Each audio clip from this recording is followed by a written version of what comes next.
আমরা পুরুষ মানুষেরা যতই ভালোভাবে বা শান্তিমতো পারিবারিক জীবনটা লিড করি না কেন, কোনো না কোনোভাবে আমাদের পাড়া প্রতিবেশী, আত্মীয় স্বজন বা সমাজের মধ্যে কিছু কিছু ভাবি, আপা, চাচি, আন্টি বা খালাম্মা জাতীয় মহিলাদের কারণে আপনার লাইফটা হেল হয়ে যেতে পারে।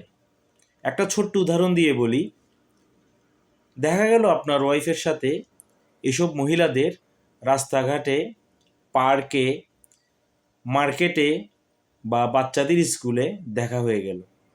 তখন ওইসব ফনাওয়ালি ললনাদের কেউ না কেউ একজন বলে বসলো যে, জানেন ভাবি, এই আইফোন 16 প্রোটা আপনার ভাই আমাকে ম্যারেজ ডেতে গিফট করেছে। আর বিশ্বাস করবেন না ভাবি, আমার আম্মুকে সে ওই দিন একটা ফ্ল্যাটও গিফট করেছে, আর আমার ভাইয়াকে তো তার বার্থডেতে একটা লেটেস্ট মডেলের বাইকও কিনে দিয়েছে।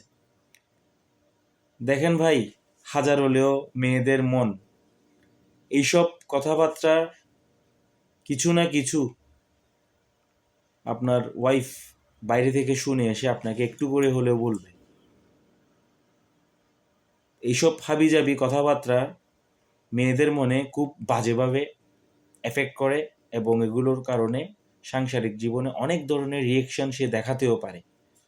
তো এসব বিষাক্ত প্রজাতির মহিলাদের কাছ থেকে দূরে থাকার জন্য আপনার ওয়াইফকে আপনি আগে থেকেই যথেষ্ট পরিমাণ দিক নির্দেশনা, সতর্কতা এগুলো এমনভাবে দিয়ে রাখবেন যাতে ওইসব ভয়ঙ্কর মহিলাদের দেখে আপনার ওয়াইফ 100 হাত না, যাতে 1000 হাত দূর দিয়ে হাঁটা চলা করে। সুখে থাকেন, ভালো থাকেন। ধন্যবাদ।